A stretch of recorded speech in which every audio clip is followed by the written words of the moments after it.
ಸಿದ್ದರಾಮಯ್ಯ ಅವರ ಸರ್ಕಾರ ಜಾತಿಗಣತಿ ವರದಿ ಅಥವಾ ಏನು ಸಮೀಕ್ಷೆ ಅಂತ ಹೇಳ್ತಾ ಇದ್ದಾರೆ, ಇದನ್ನು ಜಾರಿ ಮಾಡಲು ಈಗ ಮುಂದಾಗಿದ್ದು ಕಾಂಗ್ರೆಸ್ನ ಶಾಸಕರು ಹಾಗೂ ಬಿಜೆಪಿಯಿಂದ ಕೂಡ ಸಾಕಷ್ಟು ವಿರೋಧಗಳು ಕೂಡ ವ್ಯಕ್ತವಾಗ್ತಿದೆ.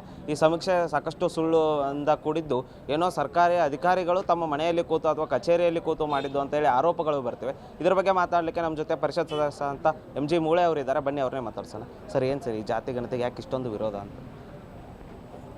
ಆಫಿಷಿಯಲಿ ಫಿಗರ್ಸ್ನ ನೋಡಿಲ್ಲ, ಬಟ್ ಪತ್ರಿಕೆಯಲ್ಲಿ ಏನು ಬರ್ತಾ ಇದೆ ಮರಾಠ ಸಮಾಜದ ಬಗ್ಗೆ ಭಾಳ ಕಡಿಮೆ ತೋರಿಸ್ತಾ ಇದ್ದಾರೆ. ಇವತ್ತು ನನಗೆ ಧಾರವಾಡದಿಂದ ಯಾರೋ ಫೋನ್ ಮಾಡಿದ್ರು, ಇವತ್ತಿನ ಯಾವುದೇ ಪತ್ರಿಕೆಯಲ್ಲಿ ಮರಾಠ ಇತರ ಉಪಜಾತಿಗಳು ಎಲ್ಲ ಸೇರಿ 14 ಲಕ್ಷ ತೋರಿಸ್ತಾ ಇದ್ದಾರೆ. ಟೋಟಲಿ ತಪ್ಪಿದು.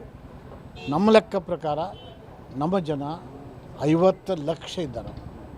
ಇಡೀ ರಾಜ್ಯದಲ್ಲಿ ಯಾವುದೂ ತಾಲೂಕು, ಯಾವುದೇ ಜಿಲ್ಲೆ ಇಲ್ಲ ಎಲ್ಲಿ ಮರಾಠ ಸಮಾಜ ಇಲ್ಲ. ಇವನ್ ಕಾಸರಗೋಡಿನಲ್ಲಿ ಮರಾಠ ಸಮಾಜ ಇದ್ದಾರೆ. ಸೊ ಇದು 50 ಲಕ್ಷ ಬೇಕು. ಇದು 16, 14 ಅಂದ್ರೆ ಇದು ತಪ್ಪಿದೆ. ಇದು ಏನು ಸರ್ವೆ ಮಾಡ್ಯಾರ ಇದು ಸಂಪೂರ್ಣ ತಪ್ಪಿದೆ.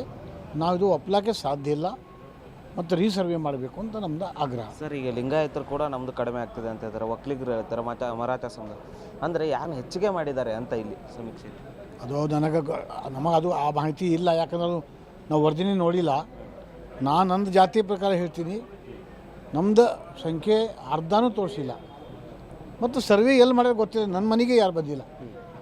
ನನ್ನ ಮನೆಗೆ ಯಾರೋ ಈ ಸಿಸ್ಟಮ್ನಲ್ಲಿ ತಪ್ಪಿದೆ, ಉದ್ದೇಶಪೂರ್ವಕ ಮಾಡ್ಯಾರೋ ಇನ್ನು ಸಿಸ್ಟಮೇ ತಪ್ಪಾಗಿದ್ದು.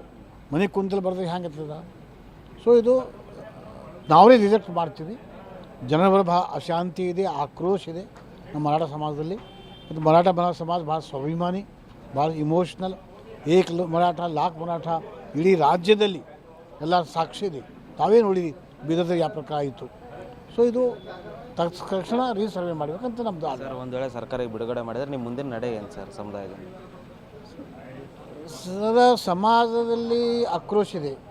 ಈ ಮರಾಠ ಸಮಾಜ ಈಗ ನಾ ಹೇಳಿದ ಸ್ವಾಭಿಮಾನಿ ಇದೆ, ಯಾವುದೇ ಅನ್ಯಾಯ ಸಹಸಲ್ಲ. ಯಾವ ಪ್ರಕಾರ ಇದಕ್ಕೆ ರಿಯಾಕ್ಟ್ ಆಗ್ತದೆ ಹೇಳಕ್ಕೆ ಬರೋಲ್ಲ, ಬಟ್ ಗಂಭೀರ ಪರಿಣಾಮ ಆಯ್ತವೆ, ಗಂಭೀರ ಪರಿಣಾಮ. ಇದಿಷ್ಟು ಏನು ಪರಿಷತ್ ಸದಸ್ಯರಾದ MG ಮೂಳೆ ಅವರ ಮಾತಾಗಿತ್ತು. ಸರ್ಕಾರ ಈ ಕೂಡಲೇ ಏನು ಈ ಸಮೀಕ್ಷೆಯನ್ನು ಸಮರ್ಪಕವಾಗಿ ಅಂದರೆ ಸರಿಯಾಗಿ ಸಮೀಕ್ಷೆ ಮಾಡಬೇಕು, ಇಲ್ಲದೇ ಇದ್ದರೆ ಒಂದು ಉಗ್ರ ಹೋರಾಟ ಮಾಡೋದಾಗಿ ಎಚ್ಚರಿಕೆಯನ್ನು ನೀಡ್ತಿದ್ದಾರೆ. ಕ್ಯಾಮ್ರಾಮನ್ ಸಂತೋಷ್ ಜೊತೆ ದೇವರಾಜ್ ಹೊನಗೆರೆ, ಉತ್ತರ ಕರ್ನಾಟಕ ನ್ಯೂಸ್, ಬೀದರ್.